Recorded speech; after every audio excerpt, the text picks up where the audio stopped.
कुंज बिहारी लाल की जय। श्री स्वामी जी महाराज की जय। समस्त आचार्य चरण की जय। श्री गुरुदेव जी महाराज की जय। जय जय श्री राधे श्याम। प्रथम लड़ाऊ श्री गुरु, वंदन करी श्री हरिदास। विपुल प्रेम निजु ने मगही, कही सुजस बिहारी नदार। गुरु सेवत गोविंद मिल्यो, गुरु गोविंद आही। श्री बिहारी दास हरिदास को, जीवत है मुख चाही।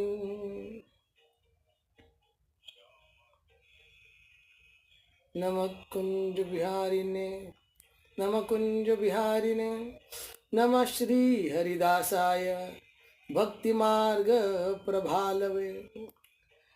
प्रथम कृपा प्रकाशिने, श्री गुरु परम सुभाव। प्रेम दृष्टि सुसीचिए, रसिक शिरोमणि राम। कृपा करो तुम लाडिली, अंग संग सुख दर्शाय। तन मन बिलसो एक रस, प्रीतम प्राण समाय। सुनो रसिक वर राव, कुंज बिहारी ने लाडिले। अब दीजे अपनो भाव, लीजे बेगी बुलाई गे। करुणा सिंधु दयाल हो, बाके बिरदन नाथ। कब कृपा करी राखी हो, निस दिन अपने साथ। चरण कमल शीतलाई के, गाऊ गुण सुखरास। आनंद निधि कृपान्वित, पाऊ प्रेम प्रकाश। हो अनाथ तुम नाथ हो, करुणा सिंधुदार। ललित प्रिय हरिदास जू, अवसु सुखद बिहार। रसिकानन्य उपासिका, जिते दास हरिदास। तिन तिन कीने चरण रज, सिर धरे बिहारी दास। तिन तिन कीने चरण रज, सिर धरे बिहारी दास। तिन तिन कीने चरण रज, सिर धरे बिहारी दास।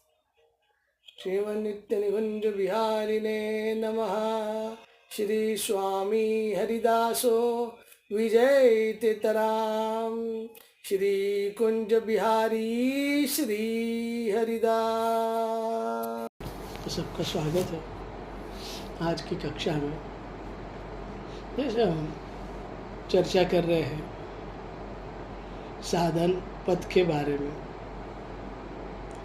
और कल हमने जीवन का परम ध्येय के बारे में चर्चा की, और उस चर्चा के अंत में यही निष्कर्ष निकला है कि एकमात्र परमात्मा ही शेष रह जाना, और उस परमात्मा के एकत्व में अपनी कल्पित भिन्न सत्ता को सर्वथा विलीन कर देना, और केवल उस परमात्मा का शेष रह जाना ही भगवत प्राप्ति है। और यही हमारे जीवन का परम ध्येय है। और उपर्युक्त नित्य वस्तु विचार से, विवेक के बल से ही यह ध्येय निश्चित किया जाता है। और इस ध्येय की ओर लगे रहने के लिए सर्वप्रथम साधन है वैराग्य। ये हम कल अंत में देखे थे।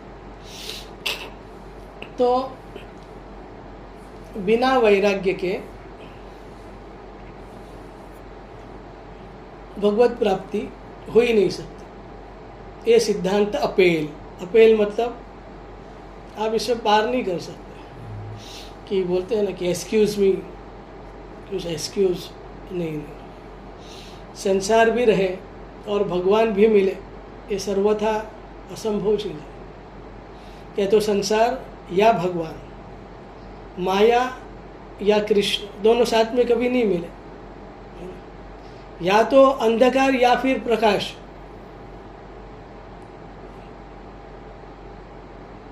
इसीलिए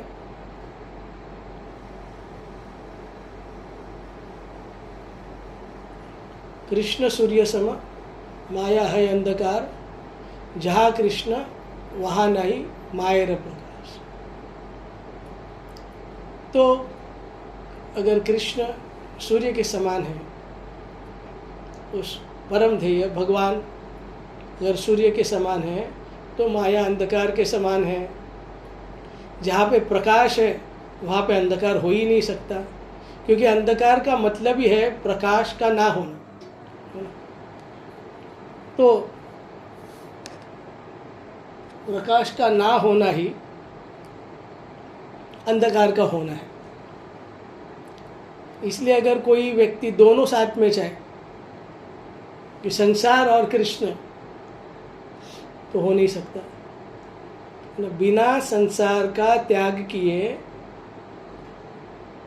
कोई व्यक्ति भगवान के पास मुड़ ही नहीं सकता। पहुंचना या प्राप्त करना तो दूर की बात है, भगवान की ओर मुड़ना। क्योंकि भगवान को ओर मुड़ने के लिए भी भगवान कहते हैं, मानस में तुलसीदास महाराज कहते हैं या भगवान स्वयं कहते हैं, सन्मुख होई जीव जब मोही। जब तक जीव मुझे सन्मुख नहीं होता, और सन्मुख न होने का कारण वो पापाचरण में रत है, उसकी कुछ ऐसी कमजोरियां हैं जिसे वो छोड़ना नहीं चाहता, जिसे उसे अपना मान के बैठा है, और इसलिए वो जीव भगवान के सन्मुख नहीं हो पाता है। और भगवत विमुक्ता ही इस जीव के जन्म मरण रूपी जो भव सागर है उसका कारण है, एकमात्र कारण भगवत विमुक्ता है। और इसीलिए वह सन्मुख होने के लिए भगवान ने 3 या कई बार गीता में ये इस बात को बताया है कि सर्वधर्मान परित्यज्यम माम एकम शरणम व्रजम अहम त्वाम सर्व पापेभ्यो मोक्षयिष्यामि मा शुचः। यही बात तुलसीदास जी ने कही, सन्मुख होई जीव जब मोही, कोटि जन्म अघनाशन सोई। या फिर सबकी ममता ताग बटोरी, यही सबकी ममता को एक साथ में मिला के अब फेंक दो और मेरे चरणों में अब रस्सी बांध लो प्रेम की। वो ममता का ताग है, उसकी रस्सी बना के मुझ में बांध दो। आपको वो भी चाहिए और ये भी, डबल धमाका चीज़ बर्स्ट यहाँ पे नहीं होगा, है ना। या तो ये, और इसके लिए व्यवसायत्मिका बुद्धि के हकुरु नंदना बहुशाखाई अनंतच्छ बुद्धि और अव्यवसायिना। और इसी बात को तुकाराम महाराज कहते हैं, येते पाहिजे जातीचे प्रोफेशनल, येड्या गबाळ्याचे नाही काम। तो बिना अपने ध्येय को, इसीलिए पहला जो हमारा विषय था वो परम ध्येय का मालूम होना है, और मालूम होने के बाद ही तो उसके ऊपर चल सकता है। लेकिन उस परम ध्येय पे चलने के लिए, यानी कि भगवत सन्मुख होने के लिए संसार से विमुख होना ही पड़ेगा। बिना संसार से विमुख होए आप इस मार्ग पे चल नहीं सकते। और इसीलिए इस साधन का पहला और प्रमुख अंग है वैराग्य। तो आज हम उसी के ऊपर चर्चा करेंगे। इस लोक और परलोक के समस्त दृष्ट, श्रुत या अदृष्ट अश्रुत पदार्थों से सर्वथा वितृष्ण हो जाना वैराग्य कहलाता है। यानी कि आप जिसे देख पा रहे हो या नहीं देख पा रहे हो, आपने जिसे सुना है या नहीं सुना है, जितने भी जो पदार्थ हैं इस संसार के, जिसे पाने की या भोगने की इच्छा मन में आती है, उस सब पदार्थों से तृष्णा रहित हो जाना, वितृष्ण, तृष्णा मतलब चाहना रहित हो जाना ही वैराग्य है। यानी कि एक भी लालसा भगवान को छोड़ के अगर आपके मन में है, ये चाहिए, तब तक सही मायने में अब तक वो व्यक्ति, वो जीव उस मार्ग पे उतरा नहीं है, उस मार्ग का पथिक नहीं हुआ है। पथिक, क्योंकि पथिक होने के बाद जैसे जैसे चलेगा वैसे वो उसके अनुभूति का राज्य है। पर वो अनुभूति के लिए कंडीशन है इस लोक और परलोक के समस्त दृश्य श्रुत अदृश्य अश्रुत पदार्थों से सर्वथा वितृष्ण हो जाना। और मेन चीज यहाँ पे कही गई है, इस लोक या उस लोक, ना इधर के ना उधर के, ना परलोक की भी इच्छा, यानी कि कोई इच्छा ही ना रहे परलोक की, या कुछ दिव्य इच्छा रहती है लोगों की दिव्य, तो वो भी नहीं होनी चाहिए। क्यों? क्योंकि जब तक विषयों में अनुराग रहता है तब तक परमात्मा प्राप्ति के चरम ध्येय पर मनुष्य दृढ़ता से स्थिर नहीं रह सकता। वो हिलता है बीच बीच में। वो हिलता है मतलब क्या होता है?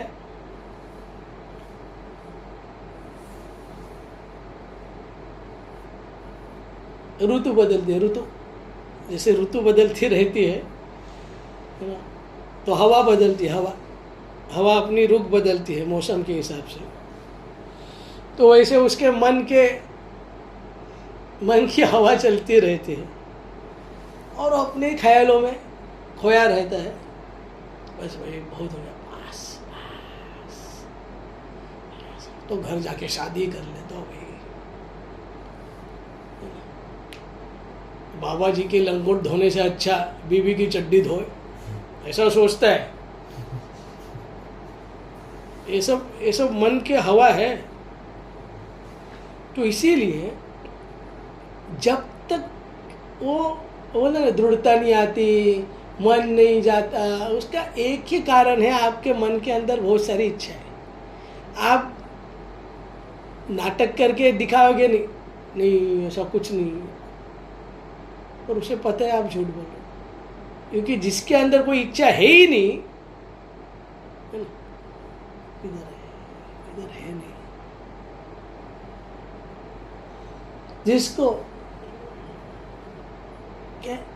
जिसके भीतर एक भगवान के सिवाय अन्य कोई इच्छा नहीं है, न जीने की इच्छा है, न मरने की इच्छा है, न मान की इच्छा है, न सत्कार की इच्छा है, न आदर की इच्छा है, न रुपयों की इच्छा है, न कुटुंब की इच्छा है, उसको भगवान नहीं मिलेंगे तो क्या मिलेगा भाई?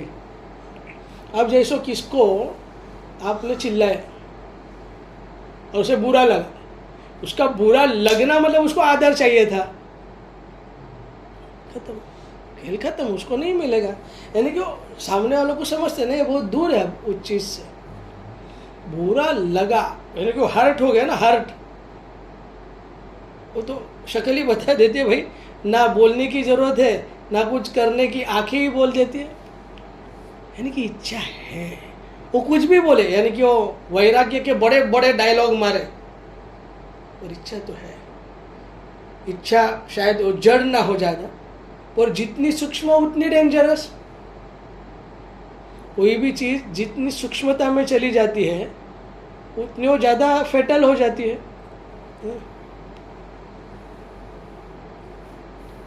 तो जैसे एटम बॉम्ब से एक फटाके वाले एटम बॉम्ब से जो एटम बॉम्ब है वो ज़्यादा डेंजरस है क्योंकि सूक्ष्म हो गया।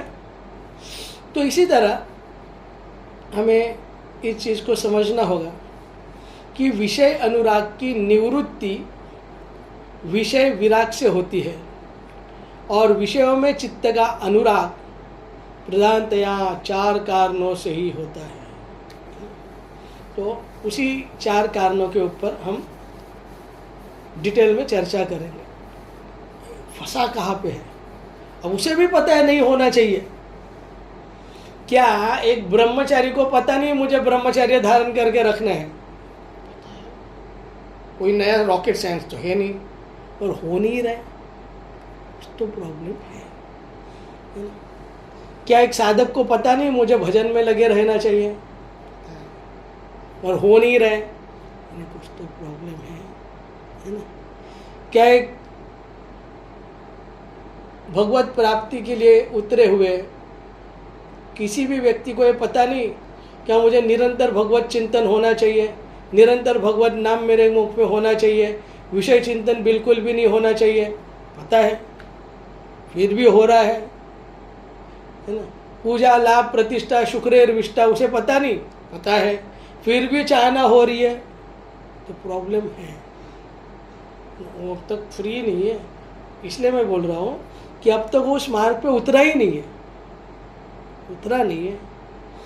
जैसे चलेगा वैसे अनुभूतियाँ हैं, तो अनुभूति जैसे जैसे होती है वैसे वैसे वो अपने प्रॉब्लम के ऊपर ओवरकम करता जाता है, मात देता जाता है अपनी ही वो अनुभूति से। पर अनुभूति है नहीं, तो अनुभूति ना होने के कारण अब जब वो उसके मन के हिसाब से चलता है तो वो मन उसे दबोचने लग जाता है और मन हावी हो जाता है उसके ऊपर। चंचल ही मन कृष्ण, अर्जुन भी कहते हैं अरे भाई ये मन तो बहुत खराब है। तो ये 4 प्रधान कारण कौन सी हैं उसके ऊपर हम चर्चा करेंगे। पहले वो 4 कारण देखेंगे। विषयों का अस्तित्व का बोध होना कि विषय है, अस्तित्व का बोध। बाद में विषयों में रमणीयता का बोध, अच्छा लगता है, एक है। बाद में विषय अच्छे हैं। बाद में विषयों में सुख का बोध, मजा आता है, समझ रहे, मजा आता है। और विषयों में प्रेम का बोध, छुट्टा नहीं। ये 4 चीज है। और ये बोध मतलब उसका बोध उसने ऐसा जान लिया है, उसे ऐसा लगता है और वो 100% कॉन्फिडेंस है उसके ऊपर। जैसा मीराबाई को बोला था कि मीराबाई अगर आपके घर वालों को प्रॉब्लम है आपके भक्ति से, भजन से, साधु सत्संग से, तो छोड़ दीजिए ना, आप अपना गृहस्थी धर्म का पालन कीजिए। तब मीराबाई कहती है, बालपन से मीरा कीनी गिरधर लाल मिताई, अब सोए क्यों छोटे ना ऐसी लगी पीरित भराई। कि प्रॉब्लम तो वैसे नहीं है, लेकिन क्या है, मीरा ने बचपन में ही अपना दिल दे दिया है, दिल दे दिया है, जान तुझे देंगे। तो ये था, अब हो नहीं सकता क्योंकि वो चीज़ हो गई। तो वैसे ही मीराबाई का प्रॉब्लम अलग था। मीराबाई का प्रॉब्लम था कि कृष्ण छूट नहीं रहे, और साधकों का प्रॉब्लम है कि विषय छूट नहीं रहे। एक सिद्ध का प्रॉब्लम है और एक साधक का प्रॉब्लम है। तो अब इसके ऊपर काम कैसे किया जाए, इसीलिए पहली चीज है अपने मिले हुए जाने हुए ज्ञान का आदर। पता है आपको, फिर आदर करो उसका। आदर वो नहीं हो पाता क्योंकि मनीराम इतना खतरनाक रहता है, वो सुनता नहीं बातें। तो लोग तो बड़े बादशाह जैसे आप बात करेंगे, लेकिन मनीराम आके एक पुश मारेगा तो हालत गायब हो जाती है। उसे पता है गलत है, पर ये दिल है कि क्या, दिल है कि ये बेकरारी क्यों हो रही है, ये जानता ही नहीं, ये जानता नहीं हो, पर वो बेकरार है। समझ लो, बेकरार मतलब वो रह नहीं सकता अब, ये है। इसीलिए तो इसके ऊपर क्या किया जा सकता है, जैसे हम कल चर्चा कर रहे थे कि नित्यानित्य वस्तु के विचार से ही,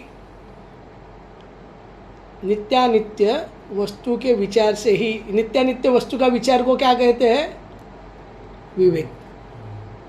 विवेक द्वारा ही इन चारों का बोध करने पर वैराग्य की प्राप्ति होती है, अन्यथा नहीं होगी। इसलिए मिले हुए ज्ञान का आधार ही तो विवेक है ना, मिले हुए ज्ञान का आधार ही तो विवेक है।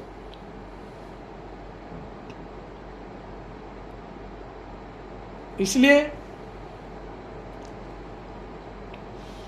सबसे पहले इसमें तो फिर विवेक की आवश्यकता होती है वैराग्य के लिए। इसलिए जब मैं बोला येथे पाहिजे जातीचे, तो वैराग्य कोई भारी आवेश नहीं है, ये अंदर की चीज है। जैसे बोले ना प्रेम, प्रेम प्रेम में विवेक की, बुद्धि की, ज्ञान की क्या जरूरत है? नहीं, वहां पे ज्ञान मतलब विवेक की बात हो रही है। और उस ज्ञान के बिना वैराग्य नहीं होगा, और बिना वैराग्य प्रेम नहीं होता है ना। इसीलिए विवेक से वैराग्य जागृत होता है।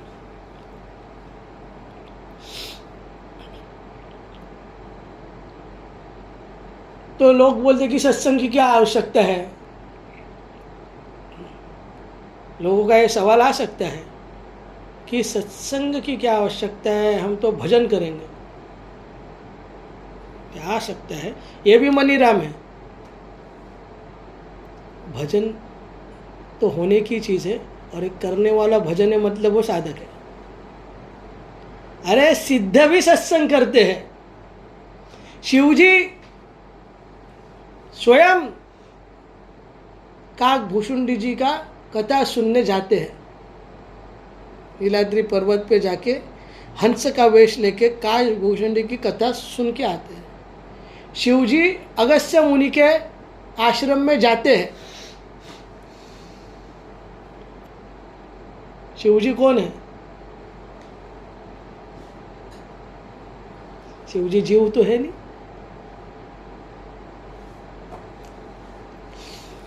और इसीलिए विवेक वैराग्य से जागृत होता है, और वैराग्य से विवेक स्थिर और परिमार्जित होता है। ये दोनों एक दूसरे के ऊपर आश्रित है, रिलेटिव है, अनन्य आश्रित है। या वैराग्य से विवेक और विवेक से वैराग्य बढ़ता है।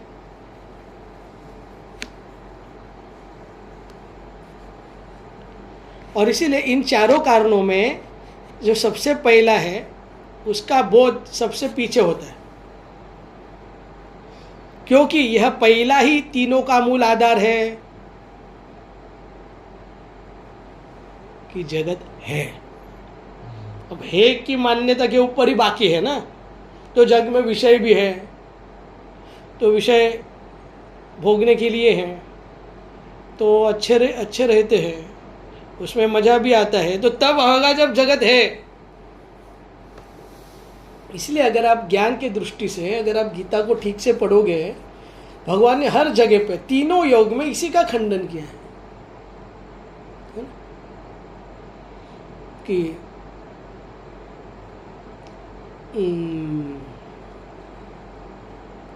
कर्मण्येवाधिकारस्ते मा फलेषु कदाचन मा कर्मफल हेतुर्भुर। तो भगवान बोल रहे हैं कर्म करो, कर्म का फल मत चाहो और उसका हेतु भी मत समझो और अकर्ता भी मत बनो। मतलब क्या था? अगर उसका ठीक से सोचोगे, बोले कि निष्काम होके कर्म करो। निष्काम होना मतलब कुछ ना चाहना। निष्काम होना मतलब ही कुछ ना चाहना। तो कर्म योग में भी निष्काम डाला। अब आओ ज्ञान योग पे। ज्ञान योग में भगवान 15वें अध्याय में कहते हैं, असंग शस्त्रेण दृढ़ेन छित्वा। ये जो संसार रूपी वृक्ष है उसे असंग रूपी शस्त्र से दृढ़ता से उन्मूलन कर दो, छेद कर दो। संसार तोड़ दो, उधर भी बोल दिया। और सर्वधर्मान परित्यज्यम भक्ति, उसमें भी बोल दिया सब छोड़ो। क्योंकि छोड़ने के बिना आगे आप बढ़ ही नहीं सकते। प्रॉब्लम भगवत प्राप्ति में नहीं है, समय भगवत प्राप्ति में नहीं लगता है। समय लगता है आपकी धारणाओं ने जो संसार की स्वीकृति की है उस संसार को छोड़ने में। और जो छोड़ने में जितना समय लगता है वही आपका साधन है।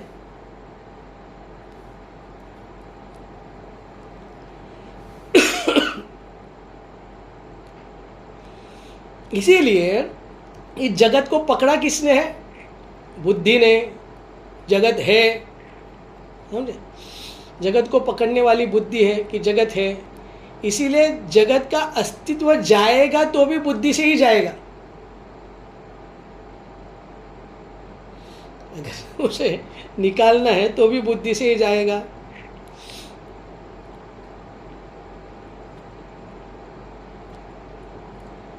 तो अगर ये बुद्धि से जाता रहे तो उसमें रमणीयता, सुख और प्रेम का तो कोई प्रश्न ही नहीं रह जाता। अगर जगत का ही अस्तित्व जाएगा, मैं ही निकल जाएगा, तो मेरा और मेरे लिए कहाँ से आएगा? मेरा और मेरे लिए तो मैं के सत्ता को पकड़ के है ना। तो मैं नहीं रहेगा तो तू भी नहीं है, मेरा तेरा। इसीलिए जो माया है, मैं और मोर, तू और तोर, मेरा और तेरा ही माया है।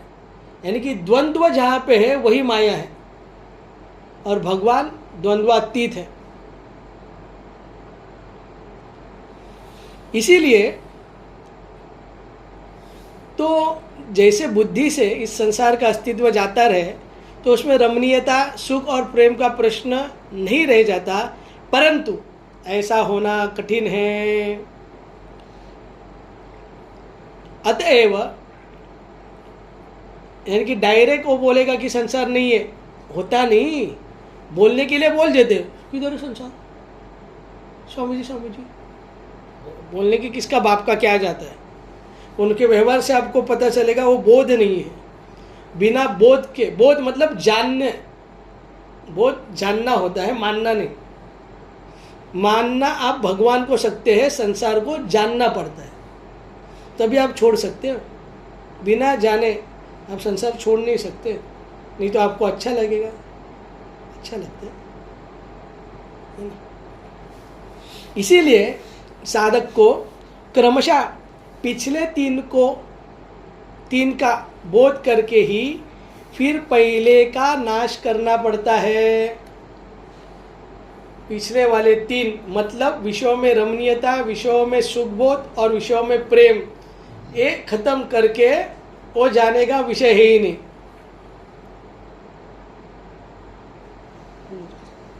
समझ रहे हैं? समझ नहीं रहे? समझ रहे?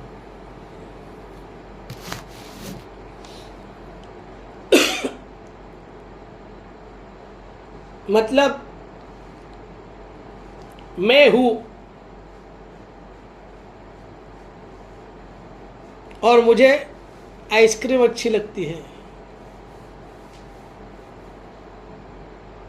अब जो चीज़ अच्छी लगती है, आप सोचो आप उसे कैसे खाते हो? आप उसके बारे में चिंतन भी करते हो क्योंकि अच्छा लगता है,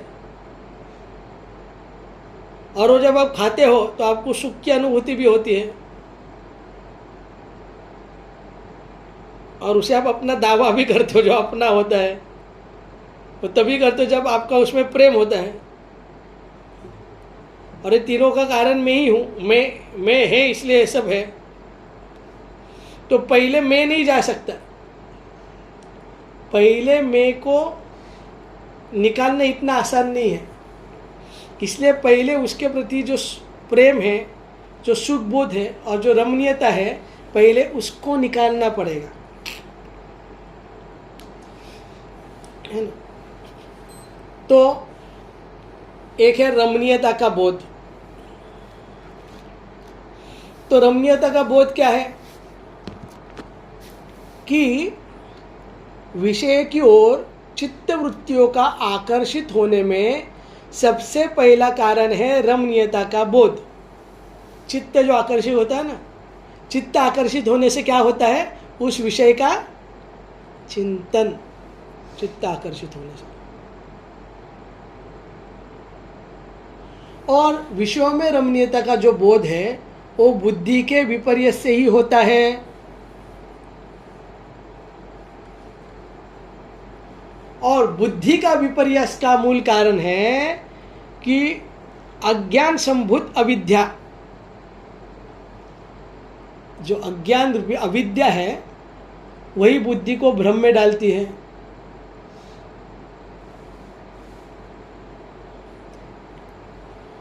इस अविद्या के वजह से ही हमें असुंदर में सुंदर बुद्धि और अनित्य में नित्य बुद्धि, दुख में सुख बुद्धि और अपवित्र में पवित्र बुद्धि, प्रेमहीन में प्रेम बुद्धि और असत में सत बुद्धि हो रही है।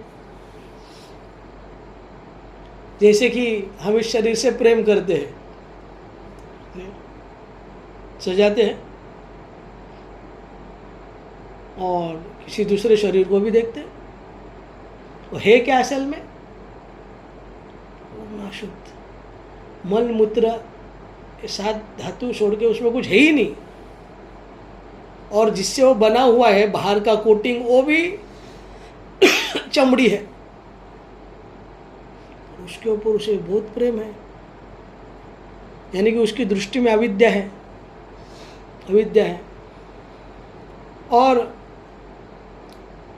संसार के प्रेमहीनता में जहाँ पे स्वार्थ को लेके ही प्रेम है, हर एक प्रेम का मूल स्वार्थ है, यानी कि वही व्यक्ति आप पे प्रेम करेगा जिस व्यक्ति में, व्यक्ति का आप में मैं या मेरापन है। नहीं तो कोई नहीं करेगा, मेरा है इसलिए करेगा, अन्यथा कोई नहीं करेगा। ये है, इसीलिए यह अनित्य संसार भी हमें नित्य लगने लगता है, क्योंकि यहाँ पे हम सपने सजाते हैं, हम ऐसा करेंगे, हम ऐसा करेंगे, फिर हम ये प्लान ही प्लान चल रहे हैं। इस अनित्य संसार में एक ही नित्य गोष्ठ है, वो है मरण। तू मरने वाला है, यही सत्य है। इस असत जगत में सत्य तो एक ही है कि तू मरने वाला है, उसका उसे बोध नहीं है। वो ये कभी नहीं सोचता कि मैं मरने वाला हूँ, क्योंकि जिस दिन जिस व्यक्ति को मरने का बोध हो जाता है, उस क्षण और तत्परता से अपने साधन में लग जाता है। उसे अब किसी को बोलना नहीं पड़ता, क्योंकि वो समझ गया मेरे पास अब टाइम नहीं है। जिसके पास टाइम है, ठेले ठेले है ना, कर लेंगे। कब करेंगे? आज नहीं कल नहीं, यहाँ पे कुछ होने वाला नहीं है। कल मृत्यु आ जाएगी, आप मर जाओगे, आप जन्म मृत्यु के चक्कर में। एक कोई भ्रम में मत पड़ो कि हमें हो गया। ये जो भगवत प्राप्ति है, ये बोध है या साक्षात्कार है, वो जीते जी होता है, मरने के बाद नहीं। बोला मैं धाम में मर जाऊं, धाम में मरने के लिए उसे धाम का तो बोध होना चाहिए, क्योंकि जिसको धाम का भी बोध हो गया उसे अपने खुद के चिन्मयता का बोध हो जाएगा। और जो शरीर को पकड़ के है, इसीलिए इसको हमें समझना होगा कि ये सब विपरीत चीज में ही कुछ अलग अलग उसके भावना बना लेता है, जिसी को भ्रम बोलते हैं। इस संसार को ही सच मानने लग जाता है, इस दुख में वो सुख ढूंढने लग जाता है, और वो ढूंढता भी है। और उल्लू की भांति रात में दिन और दिन में रात इस अविद्या से ही दिखता है। जो रात है यानी कि संसार रात है ना, अंधकार में, उसमें वो बहुत लगा हुआ है, चलो वही काम करेंगे, ले ले ले ले, ले काम बहुत कर रहे हैं।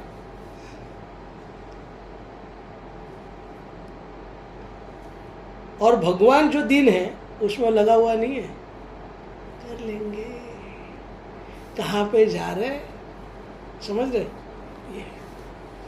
इसीलिए हमें, इसी से हमें अस्थि चर्मसार शरीर और तत्व संबंधीय तुच्छ पदार्थों में रमणीय बुद्धि हो रही है। शरीर, शरीर से जुड़े हुए व्यक्ति, वस्तु, परिस्थिति मेरे है। रम्मान यानी कि वहां पे वो टाइम स्पेंड, रम्मान मतलब where you love to spend your time. कितने अच्छे लगते हैं,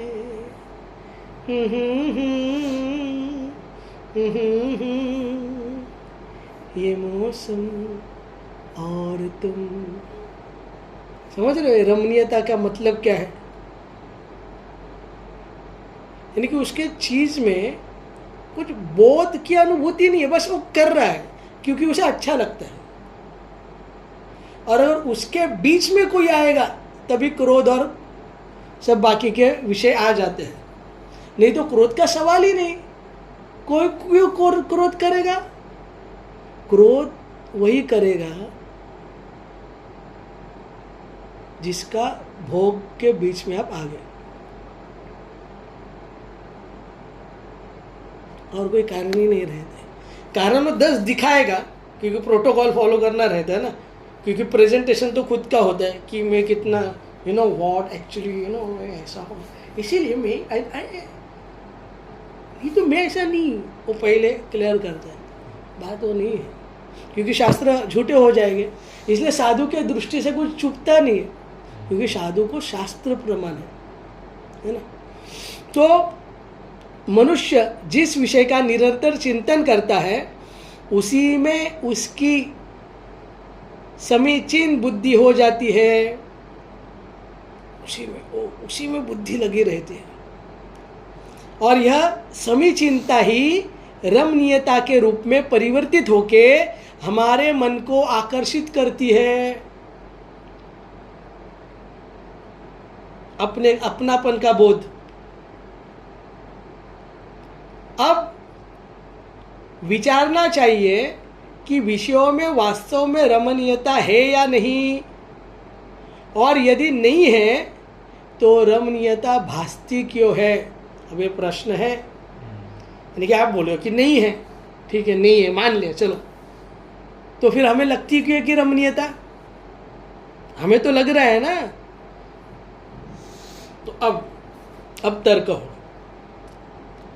ये भाषा को समझो। शास्त्र कैसे खुद सवाल उठाएगा, खुद जवाब देगा, उस जवाब के ऊपर सवाल उठेगा, जब तक वो कंक्लूजन पे नहीं जाता। इसी को अन्वीक्षिकी कहा जाता है। ये न्याय में अन्वीक्षिकी आता है। तो विचार किया जाता जाए तो वास्तव में विषयों में रमणीयता बिल्कुल नहीं है ही नहीं। जो शरीर हमें सबसे अधिक सुंदर प्रतीत होता है उसमें क्या है? वह किन पदार्थों से बना है? हड्डी, मांस, रुधिर, चर्म, मज्जा, मेद, कफ, विष्ठा और मूत्र आदि पदार्थों से भरे इस ढांचे में कौन सी वस्तु रमणीय और आकर्षक है? पर ज्ञान की बुद्धि से, रमणीयता की बुद्धि से उसे क्या दिखेगा? उसे तो रमणीयता दिखेगी। अलग अलग देखने पर सभी चीज़ें घृणास्पद प्रतीत होगी। अगर आपको बाल मिले खाने में तो आप खाओगे? अगर आपके खाने में शेम्बुड, क्या बोलते हैं, म्यूकस मिला तो आप खाओगे? अगर आपके खाने में किसने पेशाब करके रख दी तो आप खाओगे? कि आपके खाने में किसने हक के रखा तो आप खाओगे? किसी आपके खाने में किसका खून गिर गया तो आप खाओगे? आपके खाने में किसकी हड्डी आके गिर गई तो आप खाओगे?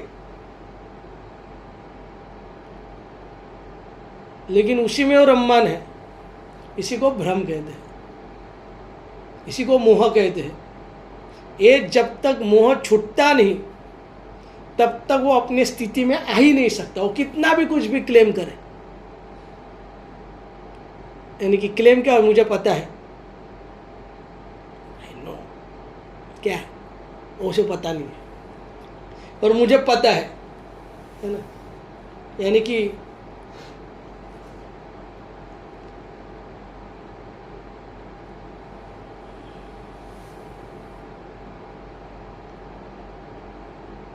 क्या जाने दे, ओ स्लोगन है। तो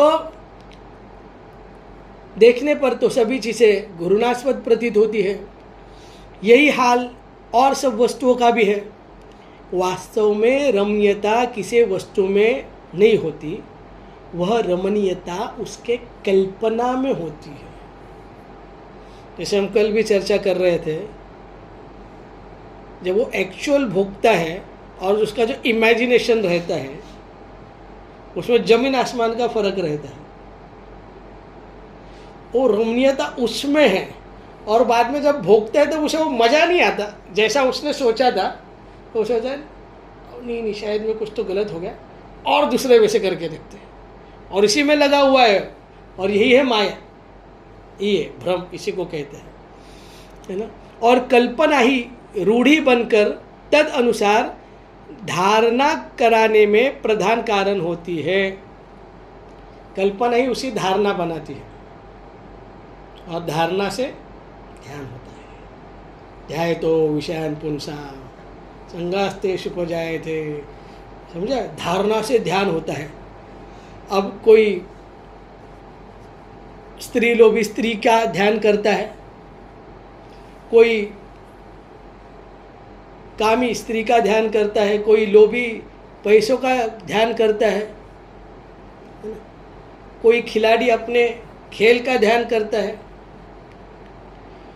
तो ये कल्पना ही उसके धारणा कराने में प्रदान होती है। हम लोगों को जहाँ गौर वर्ण अपनी ओर आकर्षित करता है, वहाँ हवसियों को काली सूरत ही रमणीय प्रतीत होती है। जिसमें हवस है उसमें बस हवस है, उसे कुछ भी चलता है। समझ रहे हो? हवस। जैसे चीन में कुछ समय पूर्व स्त्रियों के छोटे पैरों में लोगों की रमणीय बुद्धि थी। लड़कियों को बचपन से ही लोहे की जूतियाँ पहना दी जाती थी, जिससे उनके पैर बढ़ने नहीं पाते थे, बढ़ते नहीं थे। यद्यपि इससे उन्हें चलने में बड़ी तकलीफ होती थी, परंतु रमणीय बुद्धि से बाध्य होकर वे प्रसन्नतापूर्वक ऐसा करती थी।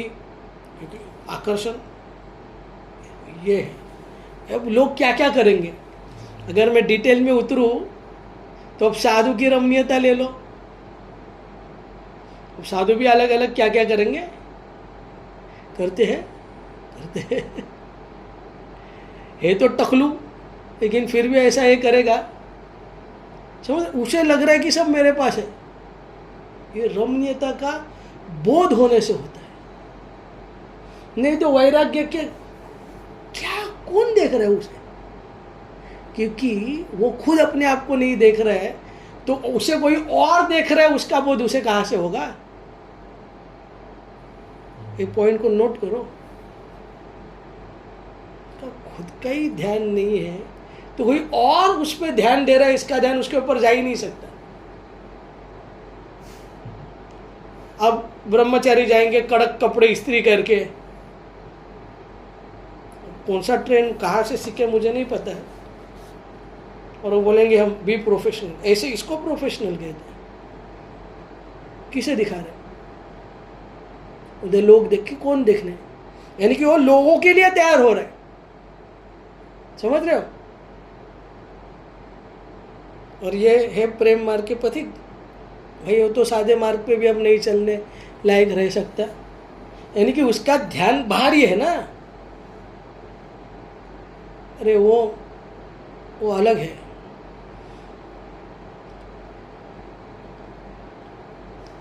मन में लागी छटपटी कब निरखो घनश्याम, याऊ सो भूलू सगल खान पान विश्राम, सुनो ना कहो कि कही कहूँ ना अपनी बात, मनमोहन के रूप में रंगे रहे दिन रात।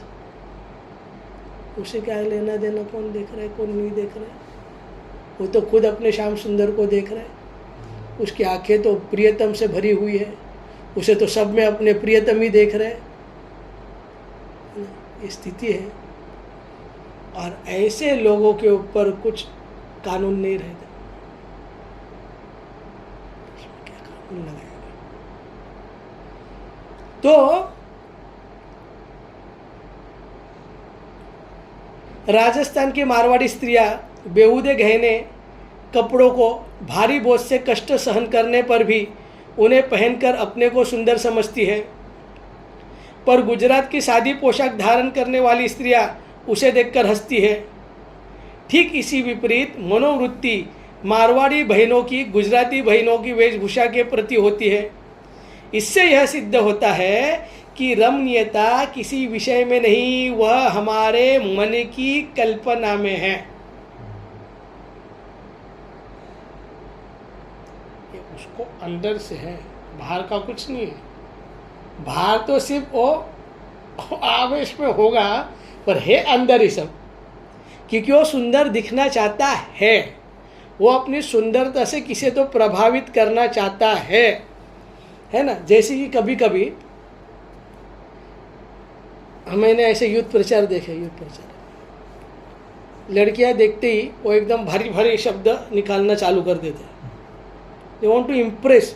उनका मेन कारण उनका प्रचार नहीं है, उनका मेन कारण है वो लड़कियां मुझसे इम्प्रेस हो, और वो बोलेगा साथ में मैं ब्रह्मचारी हूं। अब ये जो विपरीत भाषा है, वो ब्रह्मचारी भी है और साथ में लड़कियों को इम्प्रेस भी करना चाहता है। नहीं, ये ठगी होती नहीं यहाँ पे ना। वो तो सबसे बड़े ठगेराम तो बैठे हुए, ओ भाई, वो तो ऐसे देखते, ओ भाई ओ भाई ओ भाई, ऐसे गिराते हैं। आप सोच नहीं सकते, क्योंकि उन्हें सहन नहीं होता, क्योंकि वो बचाना चाहते हैं ना। ऐसा है। तो इसीलिए पहला जो था रमणीयता का बोध, पहला नहीं है, दूसरा, इसका मूल कारण है हमारी मन की कल्पना।